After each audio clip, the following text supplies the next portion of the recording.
교도하겠습니다. 1절 제가 있습니다. 여호와께서 모세에게 말씀하여 이르시되 이스라엘 자손에게 명령하여 내게 이 문을 가져오라고 기쁜 마음으로 나는 자가 내게 마치는 모든 것을 너희가 그들에게서 받을 예물은 이러하니 금과 은과 놋과 정색, 자색, 홍식실과 가는 배실 붉은 물들인 수양의 가죽과 해달의 가죽과 조각목과 등유와 관유에 드는 향료와 번향할 향을 만들 향품과 호만하며 에봇과 흉패에 물릴 보석이니라. 내가 그들 중에 거할 성소를 나를 위하여 짓되 같이요 물은 내가 네게 보이는 모양대로 장막을 짓고 기구들도 그 모양을 따라 지을지니라. 아멘. 같이 인사하겠습니다. 주의 이름으로 잘 될 것입니다. 더 잘 될 것입니다. 끝없이 잘 될 것입니다. 아멘. 예배 자리에 함께 하신 여러분, 이 한 주간도 하나님이 여러분과 동행하심으로 행복한 잘되는 한 주간의 삶이 될 줄로 믿습니다. 바틱 항공사에 마펠라라고 하는 기장이 있습니다. 이분이 지금부터 7년 전인 2018년 9월 29일 날 우중판당에서 팔루 공항으로 이제 비행기를 운행하고 가는 거예요. 그런데 자꾸 마음이 불안한 거죠. 그래서 그 불안을 이기기 위해서 그가 신실한 그리스도인이었기 때문에 조종실 안에서 찬송을 부르는 거예요. 내 주는 강한 성이요, 찬송을 막 부르는 거죠. 팔로 공항에 왔는데 귓전에 세미한 음성이 들리더라는 거예요. 한 바퀴 회전하고 내리라고. 그래서 한 바퀴 회전하고 안전하게 착륙을 했습니다. 그런데 착륙하자마자 또 귓전을 때리는 소리가 빨리 이륙을 하라, 그렇게 얘기를 하는 거죠. 근데 비행기 이륙할 시간이 있는 거잖아요. 아무 때나 뭐 이륙하는 건 아니잖아요. 그래서 승무원들한테 20분만 쉬라, 더 이상 쉬지 마라. 그리고 자기는 조종실에서 나가지 않고 기도하고, 그리고 관제탑에 빨리 이륙을 하게 해달라. 아니, 이륙하는 시간이 있는데 그래도 최대한 빨리 이륙하게 해달라. 그래서 3분 일찍 이륙을 하게 된 것입니다. 3분 일찍 출발을 하는데 자기도 모르게 조종관을 짚고 속도를 팍 올리는 거죠. 그리고 비행기는 떴습니다. 그리고 관제탑에 연락을 하니까 관제사가 전화를 이게 전 안 받는 거예요. 그 나중에 알게 된 사실이었지만 비행기가 뜨자마자 지진이 일어났고, 그리고 하늘에서 내려다 보니까 바닷가가 뻥뻥 뚫려 있는 거예요. 나중에 결국 우중판당에 도착을 해가지고 거기에 지진이 일어났고, 바로 비행기가 뜨자마자 그 지진 때문에 관제탑은 무너졌고 관제사는 그 자리에서 죽었다고 하는, 그 깔려서 죽었다고 하는 그런 비보를 접하게 되었습니다. 그는 3분 일찍 이륙한 이유를 간증하면서 이런 얘기를 하는 거예요. 우리가 살아가면서 정말 중요한 것은 하나님의 세미한 음성을 듣고 사는 것이 정말 중요합니다. 이제 그런 얘기를 하는 거죠.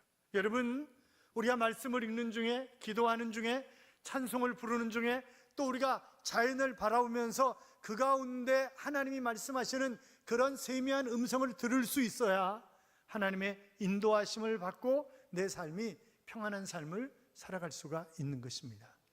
이 한 주간 살아가면서 하나님의 세미한 음성을 들으시고 하나님의 인도하심 속에 멋지게 승리하는 그런 삶을 살아가는 귀한 한 주간의 삶이 되시기를 주님의 이름으로 축원합니다.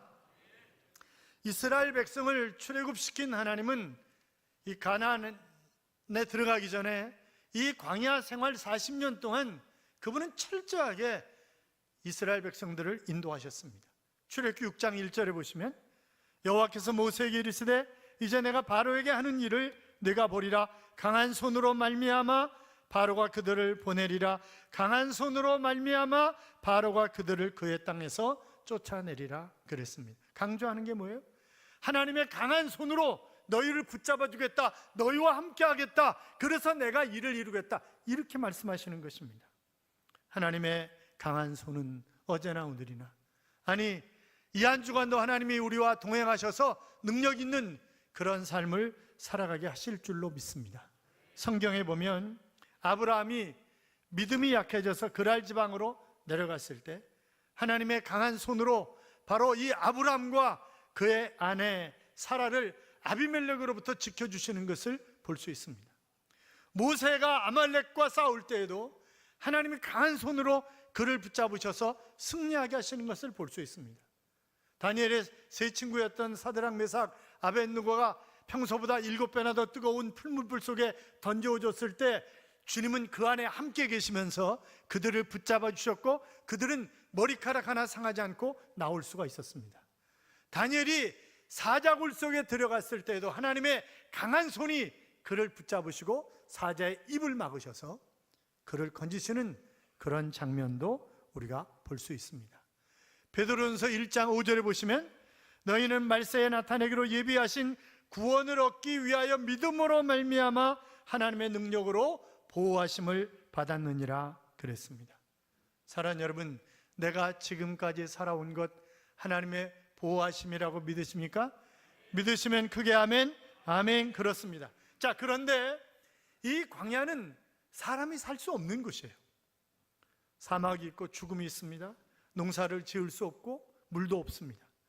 그런데 하나님은 이스라엘 백성들을 그 광야에 40년 동안, 아니 10하루면 갈 수 있는 그 길을 40년 동안 뺑뺑이를 돌리신 거예요. 왜? 그들이 불순종하는 것 때문에, 그들이 불의를 행하는 것 때문에.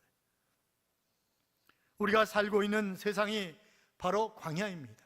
죽음이 있고 고통이 있고 얼마나 많은 어려움이 우리 주변에 끊임없이 우리를 위해서 공격해 오는지 모릅니다.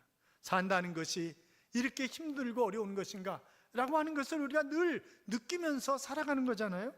그럼에도 하나님은 이 광야 같은 세상에서 우리를 살게 하시는 것입니다. 왜냐하면 광야에는 비밀이 있습니다. 믿음의 사람들은 그 비밀이 무엇인가, 그 하나님이 어떻게 인도하시는가 라고 하는 것을 알고 있습니다. 뿐만이 아니라 광야에는 하나님의 기적이 있습니다. 그렇잖아요? 쓴물을 단물로 바꿔주셨습니다. 먹을 양식이 없을 때 만나를 매일 아침 내려주셨고, 또 고기 먹고 싶다고 아우성치니까 아주 신물이 날 정도로 고기를 뜯어먹게 아주 메추라기를 겹겹수로 날려보내 주셨습니다. 여러분, 어떤 상황 가운데 있든지 하나님은 하나님을 의지하는 사람들, 하나님을 바라보고 사는 사람들, 그들을 인도하셔서 순식간에 쓰레기더미 같은 곳에서 장미꽃이 활짝 피도록 풍성한 그런 옥토로 만들어 가시며 축복의 장소로 변하게 하시는 그런 모습들을 우리는 성경 속에서, 우리의 삶의 현장 속에서 무지기수로 경험하면서 살아갑니다. 사랑하는 성도 여러분, 무엇을 가졌느냐, 얼마를 가졌느냐 하는 것이 행복이 아니라 누구와 함께 하느냐라고 하는 것이 행복이죠. 내가 사랑하는 사람과 함께 하는 것이 행복 아닙니까? 그 가운데 하나님과 더불어 살아가면 조금 힘들고 조금 가진 것이 부족하고 조금 어려운 그런 환경 속에 있다 할지라도 하나님이 계시는데 뭔 걱정이에요? 그렇잖아요?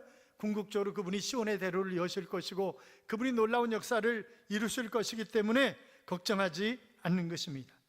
자, 이스라엘 백성들이 광야에서 삶을 살아갈 때 하나님이 말씀을 주셨어요. 율법을 주셨죠. 그 율법은 퍼펙트한 것입니다. 그런데 문제는 뭐냐? 내가 다 못 지키는 게 문제예요. 그걸 다 지킬 수가 없는 거예요. 아니, 그거를 완벽하게 지켜야 영원한 하나님의 나라에 갈 수 있는데 그거를 지킬 방법이 없는 거예요. 아니, 내가 너무 연약한 거예요. 그걸 지킬 만한 능력이 없는 거예요. 그래서 하나님은 또 다른 방법을 생각하신 것입니다.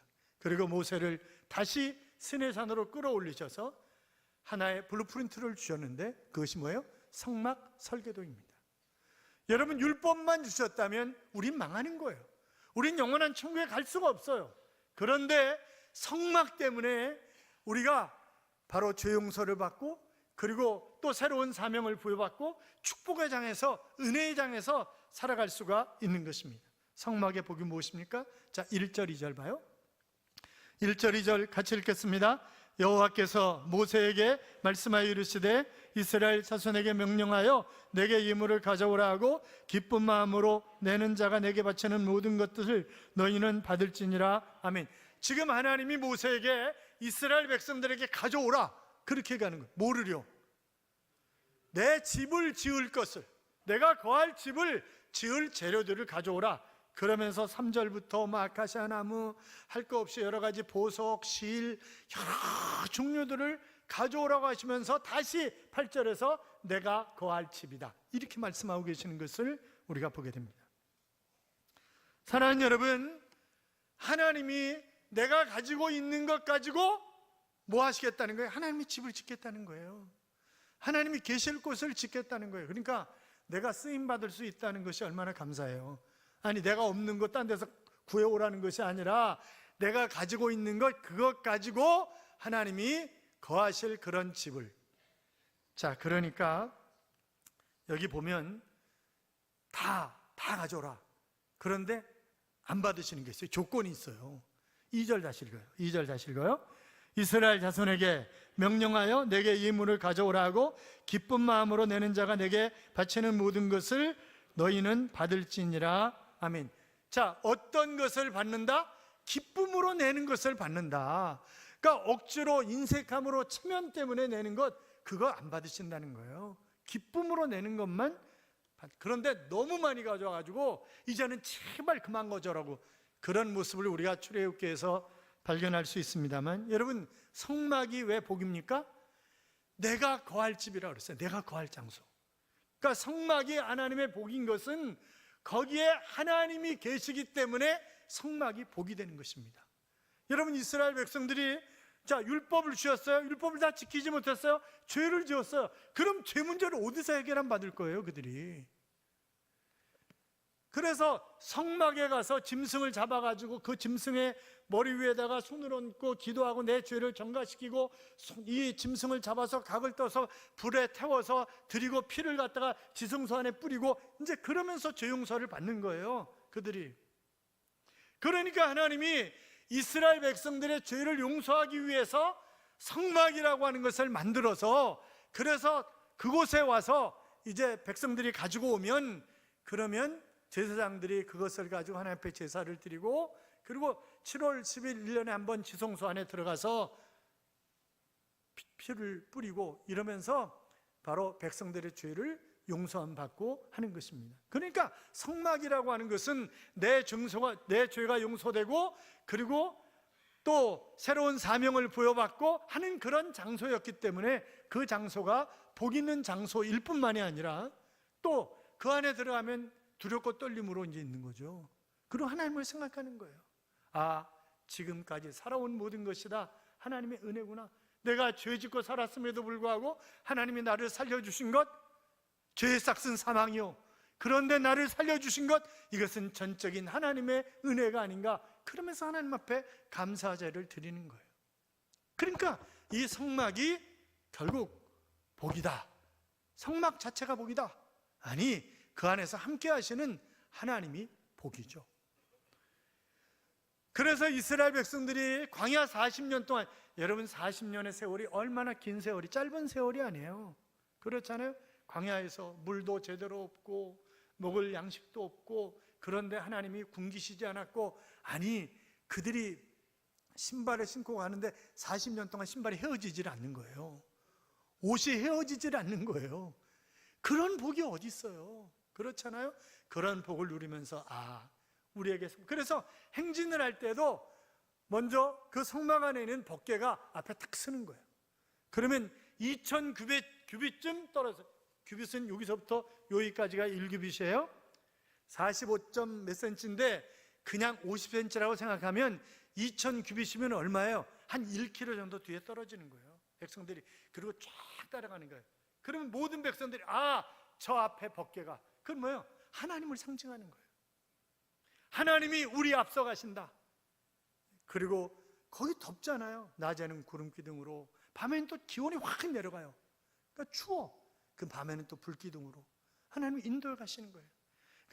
그러니까 이 성막 안에 들어가서 정말 내 죄가 얼마나 큰데 짐승에게 안수하면서 하나님의 전적인 은혜로다, 은혜다, 이러면서 감사하는 것입니다.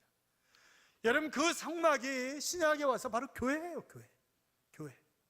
그러니까 이 교회는 뭐예요? 하나님의 전에 들어와서 내가 회개하고 용서함을 받고 새로운 사명을 부여받고, 그리고 광야 같은 세상에 나가서 힘있게 살아갈 수 있는 그런 삶의 원천이 바로 교회가 되는 것입니다. 그래서 우리는 늘 하나님 중심, 성경 중심, 교회 중심으로 살아가야 된다, 그렇게 얘기를 하는 거예요. 그리고 하나님은 교회를 통해서 은혜와 복을 약속하셨기 때문에 교회 생활이 그렇게 중요한 거예요. 사랑하는 여러분, 예배의 성공자가 바로 인생의 성공자가 되는 것입니다. 이스라엘 백성들이 성막에서 하나님 앞에 제사를 드렸던 것처럼 우리는 교회에서 하나님 앞에 예배를 드리는 거예요.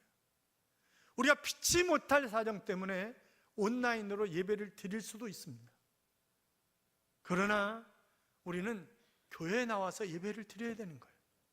왜? 여기가 바로 무소부재하신 하나님이시기 때문에 하나님이 어디든지 계시지만 그러나 내가 거기서 너를 만나리라 그렇게 말씀하셨고 거기 있겠다 그렇게 말씀하셨기 때문에 우리는 교회 안에 들어와서 신앙생활을 하고 교회 안에서 예배를 드리고 그래야 하는 것입니다. 그 영국 여왕이 2차 대전이 발생했을 때 국민들이 너무 불안에 떠는 거예요. 우리에게 과연 미래가 있는가? 우리가 과연 승리할 수 있는가? 이런 것 때문에 두려운 거죠. 그때 영국의 유명한 두 사람의 국민들의 추앙을 받는 두 사람의 지도자가 있었습니다. 한 사람은 우리가 잘 알고 있는 정치가인 윈스턴 처칠이고 또 한 사람은 교회 지도자였던 윌리엄 템플이었습니다. 그래서 영국 여왕이 두 사람에게 국민들을 위해서 연설을 좀 해달라, 안심을 좀 시켜달라 이렇게 부탁을 했어요. 두 분이 서로 짜고 연설문을 작성한 것이 아닌데 그런데 끝에 연설 부분은 둘이 똑같았습니다. 사랑하는 국민 여러분, 지금이야말로 하나님을 바라볼 때입니다. 무엇보다 먼저 해야 할 일이 있다면 전능하신 하나님 앞에 예배를 드리는 일입니다. 우리 모두 경건하게 무릎을 꿇고 하나님을 바라보며 하나님 앞에 예배를 드립시다. 그것이 연설의 끝부분이었어요. 두 사람 다. 그 다음날 영국 교회는 매 터졌습니다. 국민 70% 이상이 교회로 몰려들었고 하나님이 우리와 함께 하시기 때문에 우리는 얼마든지 전쟁에서 승리할 수 있다 그렇게 믿었고 2차 세계대전을 승리로 이끌 수 있었던 것입니다. 사도행전 2장 46절에 보시면 날마다 마음을 같이하여 성전에 모이기를 힘쓰고 집에서 떡을 떼며 기쁨과 순전한 마음으로 음식을 먹고 그랬습니다. 모이기를 힘쓰고 라고 하는 말은 늘 성전에 모여 기도하고 찬송하는 일에 주력하는 것을 의미하는, 한마디로 얘기하면 예배드리는 일에 주력하라고 하는 그런 말씀입니다. 사랑하는 여러분, 초대교회 성도들은 하나님과의 만남인 예배를 중요시 했던 것입니다. 예배를 통해서 하나님이 누구이신가를 알게 되고 예배를 통해서 내가 죄 용서함을 받았다는 확신을 갖게 되고 예배를 통해서 내가 이번 주간 살아가면서 해야 할 일이 무엇인가라고 하는 것을 그들이 깨닫게 되고 그랬습니다. 예배가 부실하면 내 삶이 부실해지는 거예요. 그러나 교회 와서 예배를 드리면서 내가 성령 충만하고 하나님의 은혜를 받고 그러면 일주일이 평안한 것입니다. 사랑하는 성도 여러분, 광야에 40년 동안 축복받았던 성막이 뭐라고요? 오늘의 교회라고요. 만약 교회가 없다면 우리가 어떻게 신앙생활을 제대로 할 수가 있겠습니까? 어떤 분이 오늘은 이 교회, 내일은 이 교회, 또 한 분은 그냥 한 달마다 매달 교회를 바꿔 다니는 거죠. 이번 달은 제자교회, 다음 달은 이렇게 다니는 거예요. 그래서 죽었어요. 장례를 치러줄 교회가 없더래요. 그렇잖아요. 누가 장례를 치러주겠어요? 그게 쉽지 않은 거지. 또 어떤 분은 온라인 예배를 드리면서 예배 쇼핑을 해. 여기 들었다가 또 돌려가지고 또 딴 데 들었다가 또 돌려서 딴 데. 사랑하는 여러분, 축복 중에 축복은 내가 나와서 예배 드릴 장소가 있다고 하는 것입니다. 기도하고 눈물을 흘리고 하소연하고 하나님으로부터 용서를 받고 위로와 격려를 받고 세상을 향해서 나갈 수 있는 그런 장소가 있다는 것. 그러니까 이스라엘 백성들이 광야에서 40년을 버틸 수 있었던 이유는 바로 성막 때문이었다, 하나님 때문이었다, 그렇게 얘기할 수 있을 것입니다. 사랑하는 여러분, 우리가 교회 생활을 잘하자고요. 그런데 교회는 건물도 중요하지만 건물 자체가 중요한 건 아니에요. 건물도 물론 중요해요. 그러나 건물이 교회는 아니에요. 교파가 교회는 아니에요. 제도가 교회는 아니에요. 한 걸음 더 나아가서 바로 고린도전서 6장 20절에 보시면, 아니 그 전에 6장 19절에 보시면, 너희 몸을 너희가 하나님께로 받은 바 너희 가운데 계신 성령의 전인 줄을 알지 못하느냐? 너희는 너희의 것이 아니니라 그랬습니다. 자, 그러니까 교회가 뭐다? 내가 교회다.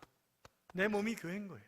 그러니까 교회는 예수 그리스도를 구주와 주님으로 영접한 사람들의 모임이 교회예요. 그 모임, 그러니까 우리가 전체가 교회예요. 이건 예배당이야. 이건 예배당이에요. 예배를 드리기 위해서 모여있는 장소고, 사람들이, 그러면 자 다시 말씀드립니다. 성막의 교회의 본래 중요한 의미가 뭐다? 하나님이 거기 계신다. 하나님이 나를 만나주시는 것이다. 이것이 가장 중요한 의미예요. 그러면 우리가 교회라 그랬어요. 내가 전도하는데 하나님이 어디 있어? 하나님 보여줘봐. 그럼 교회 갈게. 그럼 뭐라고 얘기해야 되는 거예요? 그럼 뭐라고 얘기해야 되는 거예요? 나보면 알잖아. 하나님 계신지 안 계신지 나보면 알잖아. 이렇게 이야기를 해야 되는데 그렇게 얘기할 수 있어요? 없어요? 못해. 왜? 우리가 하나님의 자녀다운 삶을 살지 못하기 때문에. 내가 교회인데 교회다운 삶을 살지 못하기 때문에 그런 이야기를 못하는 거예요. 고린도서 6장 20절에 보면, 값으로 산 것이 되었으니 그런즉 너희 몸으로 하나님께 영광을 돌리라. 또 로마서 12장 1절에 보시면, 그러므로 형제들아 내가 하나님의 모든 자비하심으로 너희를 권하노니 너희 몸을 하나님이 기뻐하시는 거룩한 산 제사로 드리라. 이는 너희의 드릴 영적 예배니라 그랬습니다. 그러니까 우리 몸이 교회이기 때문에 우리 몸을 산 제사로, 정말 빛과 소금된 그런 삶을 누가 봐도 아, 저분 예수 믿는 분이구나, 이렇게 드러날 수 있는 그런 삶을 우리가 살아야, 그래야 전도도 되고 그러는 것 아니겠습니까? 그렇잖아요? 사랑하는 여러분,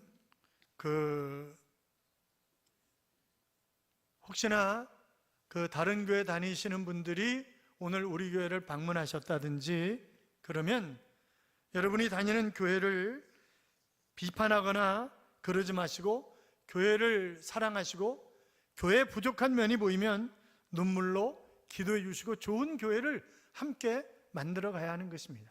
교회는 누구를 위해서 신앙생활해 주는 그런 장소가 아닙니다. 내가 은혜 받고 내가 일하고 내가 최선을 다하는 그런 축복된 복을 받을 수 있는 그런 장소가 되어야 하는 것입니다. 그러므로 눈물이 있고 기도가 있고 감사가 있고 위로가 있고 축복이 있는 그런 교회를 함께 만들어가는 것입니다.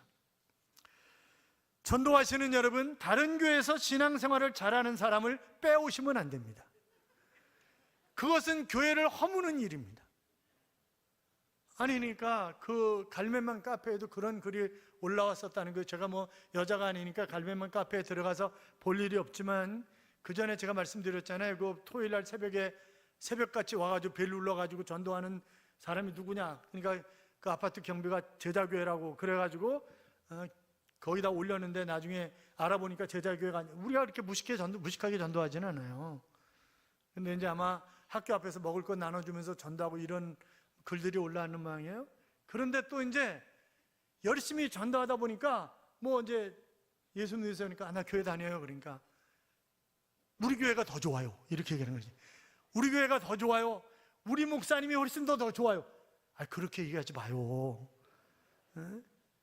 교회 다닌다 그러면은 열심히 다니시라고, 정말 잘하셨다고, 열심히 일하시라고, 감사하다고, 그리고 위로하고 격려하고 이래야 되는 거잖아요. 응? 그러니까 우리가 전도할 때도 마찬가지, 남편 전도할 때도 여보 교회 가면 진짜 우리 교회 남자들 잘생겼다? 이렇게 얘기하면 안 돼요. 그러면 안 와. 그러면 뭐라고 얘기해야 돼? 당신 교회 가면 우리 교회에서 최고로 빛날 거야. 당신이 최고로 잘생겼어. 나 좀 빛나게 해주면 안 돼? 그래야지 오지. 그렇잖아요. 그러니까 괜히 제 얘기하지 말아요. 알았죠? 응? 디모데후서 4장 2절에 보시면 너는 말씀을 전파하라. 때를 얻든지 못 얻든지 항상 힘쓰라 그랬어요. 그러니까 어떤 상황 가운데 있든지 말씀 전하는 것을 게을리하지 말라 하는 그런 말씀입니다. 여러분, 전도가 신앙생활을 오래 한 사람들, 또 신앙의 완숙 경지에 이르는 사람들이 하는 것이 전도입니까? 아니요, 그렇지 않아요. 바울이 사울이었을 때 그 가서 다메섹 도상에서 부활하신 주님을 만났잖아요. 그리고 눈에 비늘이 씌워졌죠. 아나니아를 통해서 기도받고 비늘이 벗겨졌어요. 그리고 바로 나가서 전도한다고요. 그러니까 전도는 내가 예수 믿자마자 하는 거예요. 예수 믿자마자. 사랑하는 성도 여러분, 오늘 처음 교회에 오신 여러분 잘 오셨습니다. 구약의 성막이 만나주시고 용서하시고 새로운 사명을 주셨던 것처럼 교회가 그 일을 하기 때문에 교회는 복덩어리입니다. 조영상을 받고 영원한 천국을 차지하게 되고 이 땅에 사는 날 동안 잘 되는 복이 임하는 곳이 바로 교회입니다. 교회 안에서 주님을 만나고 진정한 의미의 복과 평안을 누리는 그런 삶을 살아가는 하나님의 자녀들이 되시기를 주님의 이름으로 축원합니다. 이런 찬양이 있어요. 우리 주 안에서 노래하며 주의 이름 찬양해 감사로 그 문에 들어가 주 이름 송축하네 진실한 찬양 안에 권능 임하니 외치세 할렐루야 손뼉치며 전능하신 주께 높이 계신 주님께 우리 여기 모인 이유 우리 마음 모아 주님을 높이는 것. 사랑하는 여러분, 내가 처음 교회에 나왔기 때문에 또 기도를 평상시에 안 해봤기 때문에 어떻게 기도할지를 몰라요. 그러면 말씀을 성경을 읽고 그 말씀을 가지고 기도하면 됩니다. 아니면 여러분이 찬송을 열심히 불러요. 찬송을. 그 전에 그 홍콩에서 대한민국의 유명한 목사님들이 홍콩 교회 가서 다 집회를 했는데 그것보다 한 주간 내내 찬송만 부른 그런 집회가 훨씬 더 은혜를 많이 받았고 훨씬 더 환자들이 많이 치료되었습니다. 그런 일이 있어요. 그러니까 내가 찬송 부르고 기도하고 또 성경 읽고 그러면 하나님의 은혜가 너희가 전심으로 나를 찾고 찾으면 나를 만나리라 그렇게 말씀하셨는데 하나님 만나주세요. 그렇게 외침으로 하나님을 만나고 복 있는 삶, 찬양의 삶을 살아가는 그런 귀한 삶이 되시기를 주님의 이름으로 축복합니다. 축복합니다.